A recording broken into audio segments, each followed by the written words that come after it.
Friends, Munmun কিচেনে তোমাদের সবাইকে স্বাগত। আমি মুনমুন আবার এসেছি একটা নতুন রেসিপি নিয়ে তোমাদের কাছে। তো দেখো, এটা হচ্ছে সজনে ডাঁটা, আলু আর টমেটো দিয়ে দুর্দান্ত স্বাদের একটা রেসিপি।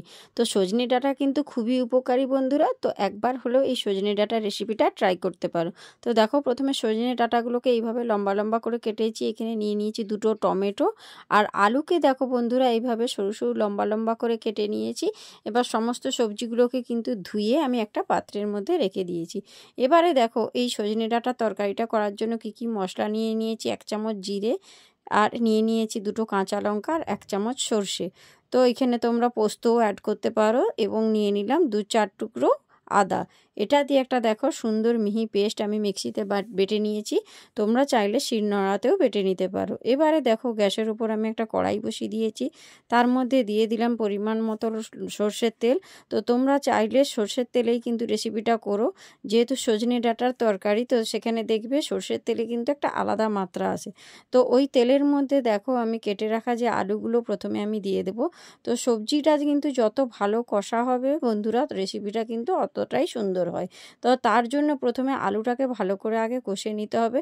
তো আলু যত ভালো কষা হবে তত তাড়াতাড়ি আলুটা সেদ্ধও হবে এবং খেতেও ভালো লাগবে। এবার আলুটার সেদ্ধ হওয়ার জন্য কিন্তু আমি এর মধ্যে দিয়ে দিলাম স্বাদ মতো লবণ।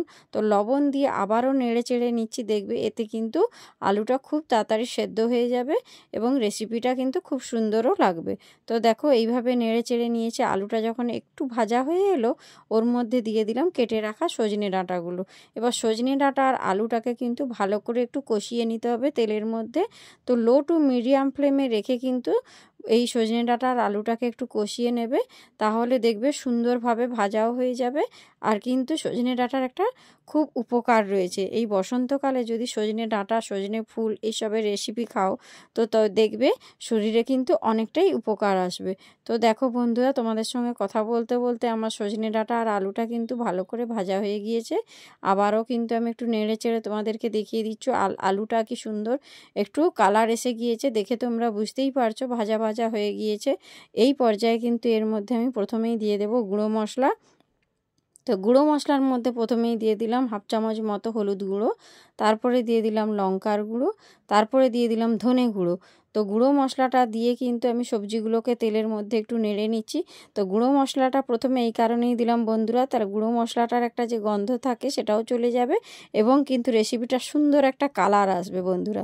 তো এবারে দিয়ে দিলাম বেটে রাখা সেই মশলাটা, যে আদা, জিরে আর সর্ষে যে পেস্টটা আমি বানিয়ে রেখেছিলাম কাঁচা লঙ্কা দিয়ে, সেই পেস্টটা আমি কিন্তু এবার দিয়ে আবারও একটু নেড়ে চেড়ে নিচ্ছি। যতক্ষণ না আদার একটা কাঁচা গন্ধ থাকে, সেই গন্ধটা যতক্ষণ না চলে যাচ্ছে ততক্ষণ লো টু মিডিয়াম ফ্লেমে রেখে দেখো আমি সবজিগুলোর সাথে সর্ষে বাটাটা একটু কষিয়ে নিচ্ছি। এবার বাটিটা ধুয়ে একটু সামান্য অল্প জল দিয়ে দিলাম, যাতে মশলাটা তলায় ধরে না যায়। তো যে বাটিতে আমি মশলাটা রেখেছিলাম সেই বাটিটা ধুয়ে কিন্তু একটু সামান্য অল্প জল দিয়ে দিলাম। এবারে কিন্তু আবারও ভালো করে নেড়ে চেড়ে কিন্তু আমি সবজিটার সাথে মশলাটা দিয়ে কষিয়ে নিচ্ছি বন্ধুরা। তো দেখো, কষতে কষতে দেখতেই পাচ্ছ সবজির কালারটাও চেঞ্জ হয়ে গিয়েছে। কষানোটা আমার একদম রেডি। এখানে আমি অ্যাড করলাম 1 বাটির মতো গরম জল। তো যে জলটা আমি আগে থেকেই গরম করে রেখেছিলাম, সেই জলটা ওর মধ্যে দিয়ে কিন্তু এবারে আমি এটাকে লো টু মিডিয়াম ফ্লেমে রেখে ফুটিয়ে নিচ্ছি। এবারে একটু দেখো বন্ধুরা, এটা ঢাকনা দিয়ে দেব। তো ঢাকনা দিয়ে 5 মিনিট মতো রেখে দিলে আলু আর ডাঁটাটা কিন্তু সুন্দর সেদ্ধ হয়ে যাবে। তো এইভাবে কিন্তু তোমরাও একবার হলো বাড়িতে ট্রাই করো। তো দেখো, লো টু মিডিয়াম ফ্লেমে রেখে আমি কিন্তু ভালো করে ফুটিয়ে নিয়েছি। এতে দেখো মোটামুটি এটা রেডি হয়ে গেছে। এটাকে আমি একটা পাত্রে ঢেলে দেখো বন্ধুরা, কড়াইয়ের মধ্যে আবারও একটু সর্ষের তেল দিয়ে দিলাম। এবারে রেসিপিটার কিন্তু মূল কাজ। তো এর মধ্যে দিয়ে দিলাম ফোড়ন। স্বাদ মতো একটু ফোড়ন দিলে দেখবে ফোড়নটা ভাজা হয়ে গেলে একটা মিষ্টি গন্ধ আসবে।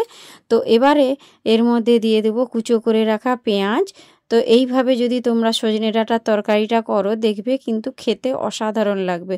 সজনে ডাঁটার রেসিপিটা সত্যিই কিন্তু খেতে খুবই সুন্দর। তো তোমরা অনেক রকমভাবে করো, তো আমি কিভাবে করছি সেইভাবে একবার হলো বাড়িতে ট্রাই করার অনুরোধ রইল। তো বন্ধুরা, এবারে দেখো যখন পেঁয়াজটা মোটামুটি ভালোভাবে ভাজা হয়ে গিয়েছে, এবারে এর মধ্যে দিয়ে দিলাম কুচো করে রাখা টমেটো। যে টমেটোগুলো ওর মধ্যে দিয়ে ভালো করে আবারও নেড়ে চেড়ে নিচ্ছি। তো নেড়ে চেড়ে নিয়ে দেখো টমেটোটা যে পর্যায়ে যখন একেবারে গলে যাবে। দেখতেই পাচ্ছ বন্ধুরা টমেটো আর পেঁয়াজটা সুন্দর গলে গিয়েছে।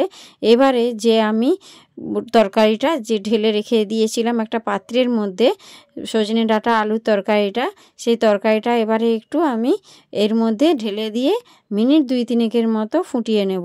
তো দেখবে এতে কিন্তু সজনে ডাঁটার তরকারির একটা সুন্দর মিষ্টি গন্ধও আসবে এবং খেতেও খুবই সুন্দর। এই তরকারিটা দিয়েই কিন্তু এক থালা ভাত নিমিষেই শেষ হয়ে যাবে, এটা আমি গ্যারেন্টি দিয়ে বলতে পারি। তো বন্ধুরা এই পর্যায়ে দেখো একটু সামান্য মতো চিনি অ্যাড করলাম, তাহলে চিনিটা একটু দিলে কিন্তু রেসিপিটার কিন্তু স্বাদটা ব্যালেন্স হয়ে যাবে। তো দেখবে আরও কিন্তু খেতেও ভালো লাগবে। তো দেখো বন্ধুরা মিনিট 2-3 মতো ফোটানোর পর আমি গ্যাসটা বন্ধ করে দিয়েছি। সজনে ডাঁটার রেসিপিটা আমার একেবারে রেডি। এবার গরম গরম দেখো আমি একটা পাত্রের মধ্যে সার্ভ করে দিয়েছি।